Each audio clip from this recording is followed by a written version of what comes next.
नमस्कार स्टूडेंट्स।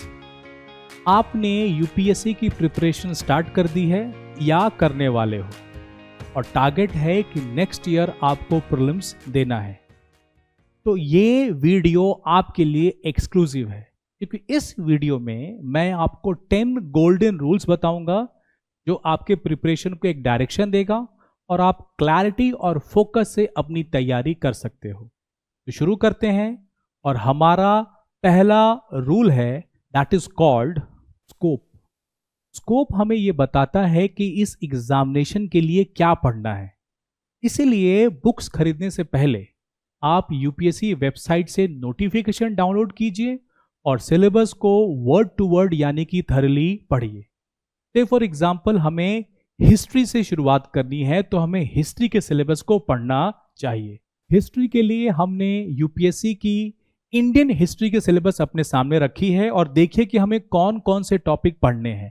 तो स्टार्ट करते हैं। इंडियन कल्चर में हमें सेलिएंट एस्पेक्ट्स पढ़ने हैं आर्ट फॉर्म के, literature, architecture from Asian to modern times, ये पूरा बैंडविथ है। उसके साथ modern Indian history from about middle of 18th century until present, significant events, personalities and issue. वहीं फ्रीडम स्ट्रगल में हमें पढ़ने हैं various stages, important contributors and contributions from across India. Post independence में हमें पढ़ना है कंसोलिडेशन एंड रीऑर्गेनाइजेशन। जैसे ही हम इस चीज को समझ लेते हैं तो हमें समझ आता है कि हमें क्या पढ़ना है। And this is rule 1 to understand the scope and periphery of the exam.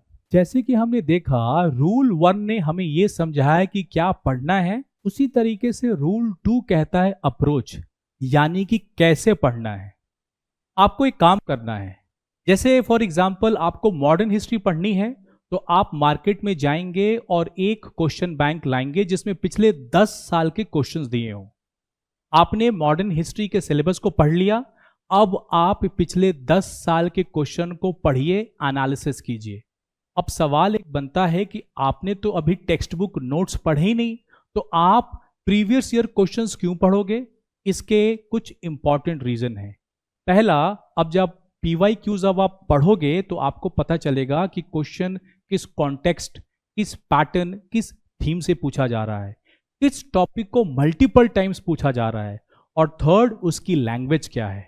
और जब इसको पढ़ने के बाद आप अपना टेक्स्ट बुक या नोट्स पढ़ोगे तो उसका इंपॉर्टेंट ये आएगा कि आपको थर्ड रूल, यानी जब आप मॉडर्न हिस्ट्री पढ़ोगे, non cooperation movement, quit India movement, तो आपको पता चलेगा कि कौन से टॉपिक को हाईलाइट करना है, पीवाईक्यूज कहां से पूछ रहे थे सवाल, कौन से इंपॉर्टेंट टॉपिक्स हैं, किस पे ज्यादा एम्फसाइज करना है, कौन से टॉपिक से अभी तक सवाल नहीं पूछे गए हैं। यानी एज अ बिगनर एक डाउट रहता है कि ये टॉपिक एग्जाम में आएगा या नहीं, ये डाउट आपके साथ नहीं रहेगा क्योंकि आपने सिलेबस और पीवाईक्यू को अपना बेस बनाया हुआ है। आगे चलते हैं। फोर्थ रूल कहता है लैंग्वेज। जितने भी दुनिया में एग्जाम होते हैं उनका एक तरीका होता है सवाल पूछने का। जैसे मैं आपसे पूछ सकता हूं tell me something about yourself या डिस्क्राइब योरसेल्फ। दोनों ही सूरत में आपको अपने बारे ही बताना है, लेकिन सवाल बदल गया। जब आप पीवाईक्यूज पढ़ेंगे तो आपको यूपीएससी का लैंग्वेज पता चलेगा कि वो किस तरीके से सवाल पुटअप करता है। जैसे कि यूपीएससी पूछता है कि which of the following are not the features of national education policy, कौन सी विशेषताएं नहीं है। फिर अतिशय यानी कि एक्सट्रीम वर्ड्स का इस्तेमाल करते हैं, ओनली, नेवर, ऑलवेज। तो जब आप इन सब वर्ड्स पे फोकस करते हो तो आपको एग्जैक्ट समझ में आता है कि यूपीएससी किस स्टाइल में अपने क्वेश्चन को पुटअप करता है। इससे एग्जामिनेशन हॉल में आप क्विकली, आप जल्दी से कॉम्प्रीहेंड कर पाओगे कि what is the context, what is the demand of the question. अगले पे चलते हैं कि हमें पता है कि यूपीएससी में 4 ऑप्शंस ही होते हैं, ए बी सी डी, मतलब आपको 4 ऑप्शंस में एक ऑप्शन चुनने हैं। लेकिन अब पूछने का स्टाइल या पैटर्न बदल गया है। अब यूपीएससी एक अलग तरीके से सवाल पूछता है। चलिए इसको हम रियल टाइम देखकर समझते हैं। ये हमारे सामने यूपीएससी का रियल टाइम क्वेश्चंस हैं, इसको हम ध्यान से देखते हैं। ये देखिए एक बहुत ही लेंथी क्वेश्चन है जहां पर दो स्टेटमेंट 1 और स्टेटमेंट 2 दिए गए हैं और इसी के अलग अलग कॉम्बिनेशन को यहां पूछा गया है। वेयर एज इसके कंपैरिजन में ये क्वेश्चन बिल्कुल छोटा है, एक स्ट्रेट फॉरवर्ड क्वेश्चन है। यूपीएससी में फिर इस तरीके से क्वेश्चन आते हैं जो मैच ऑफ द फॉलोइंग है, आपको इसमें से फाइंड आउट करना है कि करेक्ट मैच कौन सा है। यूपीएससी ने अब अपने क्वेश्चन पूछने के तरीके में बदलाव लाया है। पहले जब ऐसे क्वेश्चन होते थे तो यूपीएससी कुछ इस तरीके से पूछता था कि A and B, B and C, C and A, none of the above, इस तरीके से यूपीएससी अपने क्वेश्चंस को रखता था। लेकिन अब उसने एक नया स्ट्रैटेजी लिया है जिसमें ओनली 1, ओनली 2, ओनली 3, ऑल 4। इसका मतलब है कि इसमें आप कोई एलिमिनेशन नहीं कर सकते, आपको इन चारों के बारे पता होना चाहिए। तो स्टूडेंट जब आप सिलेबस पढ़ते हो, पीवाईक्यूज को एनालाइज करते हो, क्वेश्चन पूछने के ट्रेंड को समझ लेते हो और तब जब आप अपने टेक्स्ट बुक को पढ़ते हो तो आप बिल्कुल सही डायरेक्शन में मार्च करते हो, आपकी प्रिपरेशन एक सही ओरिएंटेशन पे चल रही है। आगे बढ़ते हैं। अब जो नेक्स्ट रूल है वो है rule that is called traps. इस स्टेट में हाई कोर्ट्स हैं। अब जो ये हाई कोर्ट्स हैं इनमें जजेस जो हैं इनको पेंशन देती है सेंट्रल गवर्नमेंट और सैलरी देती है स्टेट गवर्नमेंट। अब यहां पर यूपीएससी चाहे तो इसका रिवर्स कर सकती है और आप एग्जामिनेशन में कंफ्यूज हो सकते हो कि सैलरी सेंट्रल गवर्नमेंट देती है या पेंशन स्टेट गवर्नमेंट देती है। Whereas the right answer is salary is paid by state government and pension is paid by the central government. तो इस तरीके से जब आप हर एक रॉन्ग ऑप्शन को एनालाइज करते हो तो आप एक ट्रेंड पकड़ते हो कि किस वर्ड, किस कॉन्टेक्स्ट या किस स्वरूप में रॉन्ग ऑप्शंस बनाए जाते हैं। So this is also one benefit and one rule जो आपको प्रीलिम्स के प्रिपरेशन के लिए अप्लाई करनी है। नेक्स्ट बात करते हैं स्ट्रैटेजीज। सबसे पहले यह समझिए कि प्रीलिम्स का पेपर यूनिक है। उसमें फर्स्ट क्वेश्चन ज्योग्राफी से होगी, सेकंड हिस्ट्री से, थर्ड इकोनॉमिक्स से, फिर पॉलिटी से, फिर करंट अफेयर्स। जब आप पीवाईक्यू सॉल्व करते हो तो ये जो रैंडम जो क्वेश्चन पूछते हैं इसमें आप अपनी स्ट्रैटेजी डेवलप करोगे और आप इजीली इसको सॉल्व कर पाओगे। साथ ही अगर आप गौर करो तो पिछले 4-5 सालों में कट ऑफ 100 के ऊपर नहीं जा रहा तो आपको पेपर की डिफिकल्टी का पता चलता है। तो आप भी जब रियल टाइम पे पेपर को अप्रोच करोगे और उसकी डिफिकल्टी को एनालाइज करोगे, महसूस करोगे, तो आप रैंडम अटेम्प्ट्स नहीं करोगे, आप सोच समझकर अटेम्प्ट्स करोगे क्योंकि यहां पर नेगेटिव मार्किंग है। और यही स्ट्रैटेजी आपको बिल्डअप करनी है जब आप अपने प्रीवियस ईयर क्वेश्चन को सॉल्व करोगे। नाउ नेक्स्ट, ये बहुत इंपॉर्टेंट रूल है कि आप रेगुलर बेसिस पे एनालाइज करते रहो कि आपकी प्रिपरेशन राइट डायरेक्शन में है कि नहीं। और ये तभी पॉसिबल है जब आपकी प्रिपरेशन बेस्ड है सिलेबस पर और प्रीवियस ईयर क्वेश्चन पेपर पर। आप कहीं मॉक टेस्ट भी दे रहे हो तो देखो कि आपका स्कोर इंप्रूव हो रहा है कि नहीं, क्योंकि मल्टीपल टाइम्स जब आप पीवाईक्यूज पढ़ोगे, एनालिसिस करोगे तो पीवाईक्यूज आपको ऑलमोस्ट याद हो जाएंगे।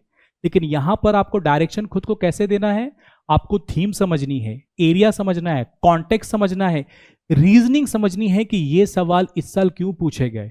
अगर ये आपको एनलाइटनमेंट हो रहा है, ये आपको ज्ञात हो रहा है, इसका मतलब आपका प्रिपरेशन बिल्कुल राइट डायरेक्शन पे चल रहा है। नेक्स्ट बात करते हैं the king of all rules that is conceptual clarity. आपके सिलेबस में जितने टॉपिक एंड सब टॉपिक्स हैं, आपके प्रीवियस ईयर क्वेश्चन में जितने भी सवाल पूछे गए हैं, जो भी टॉपिक और सब टॉपिक हैं, उन सब को आपको कॉन्सेप्चुअली क्लियर करना है। उसमें कोई भी डाउट नहीं होनी चाहिए। अब इसके लिए आपको चाहे जो भी टेक्स्ट बुक पढ़ना पड़े, मेंटर से बात करनी पड़े, all the topics of syllabus and in PYQs should have complete clarity, and that is why I called it is the king of all the rules. And then the most important part जो कहीं ना कहीं lack हो जाता है, that is revision. आपने ये सुना होगा कि एक यूपी एस्पिरेंट कह रहे हैं कि मेरे को रिवीजन का टाइम नहीं मिला। वो क्यों? वो इसलिए, फॉर एग्जाम्पल आपने एक एनसीईआरटी बुक पढ़ना शुरू की जिसमें 100 पेजेस हैं। पहली बार जब आप एनसीईआरटी पढ़ोगे तो बेसिक अंडरस्टैंडिंग डेवलप होगी, दूसरी रीडिंग में एक कोर इंसाइट मिलेगा और थर्ड रीडिंग में आप अंडरलाइन कर सकते हो, मार्क कर सकते हो और अपने सिनॉप्टिकल नोट्स बना सकते हो। अब आइडिया ये है कि अगर आपने 100 पेज की एनसीईआरटी पढ़ी तो क्या आपका सिनॉप्टिकल नोट्स 2 या 4 पन्ने का है? इसका मतलब कि अगर हिस्ट्री के लिए 1000 पेज पढ़ी है तो उसका पूरा नोट्स सिमट कर 70 से 80 पन्ने में आ गया है।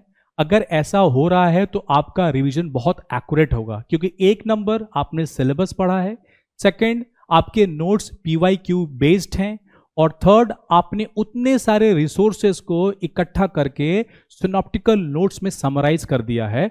इसका मतलब आपको बार बार बुक्स या टेक्स्ट बुक फॉलो नहीं करने हैं, आपको बस अपने उतने ही नोट्स को मल्टीपल टाइम्स पढ़ने हैं। तो एक इन्वर्टेड जो हम ट्रायंगल या पिरामिड कहते हैं उस तरीके से पढ़ने हैं कि 6 मंथ्स की पढ़ाई को 1 मंथ में और 1 मंथ की पढ़ाई को आपको 1 वीक में रिवीजन का आपको नोट्स तैयार करना है। ओवरऑल अगर इसको समराइज करें तो you have to first focus on your syllabus, then study your PYQs, solve them, then go for evaluation. आपका कितना सही हो रहा है, कहाँ गलत हो रहा है, उन गलतियों का एनालिसिस कीजिए, उनको आप करेक्ट कीजिए and accordingly do your revision and keep doing it. इससे हमारे सक्सेस के चांसेस बहुत हाई हो जाएंगे। एंड मोस्ट इंपॉर्टेंट, कभी भी मॉक में स्कोर कम आ रहा है या क्लासमेट या रूममेट ज्यादा बेटर कर रहा है, do not have self doubt, do not compare, believe in your self, believe in your process and keep doing the right and the hard work. Wishing you all the best, thank you. अगर आप भी beginner हैं और ऐसे ही videos में interested हैं तो आप इस चैनल को जरूर सब्सक्राइब कर लीजिए। धन्यवाद।